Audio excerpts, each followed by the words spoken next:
4 times 2 gives us 8, and 48 divided by 6 divided by 8 is going to be the equation.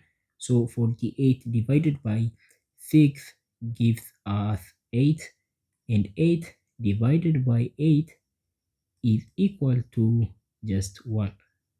But this answer is not correct, because according to the order of operation, PEMDAS, which I am going to write here. So according to the rule PEMDAS, P stands for parentheses, E stands for exponent, M and D stand for multiplication or division, A and F stand for addition or subtraction. So accordingly, we have to solve the problem this order. The first thing to solve is parentheses, right? So parentheses is priority number 1. And then we have to solve exponent. It is priority number 2. And then we have to solve multiplication or division.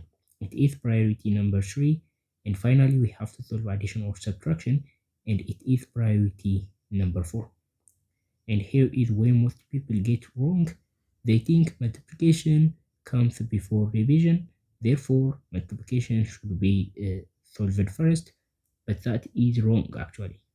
For multiplication or division, we have to solve the problem left to right, because multiplication or division have equal priority, right?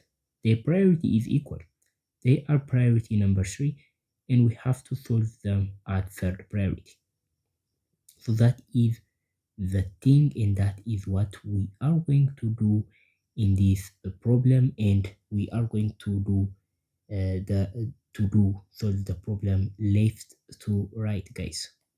That is the right way to solve this problem, and we are going to start this way, and we are going to divide that as well, and then finally we are going to multiply.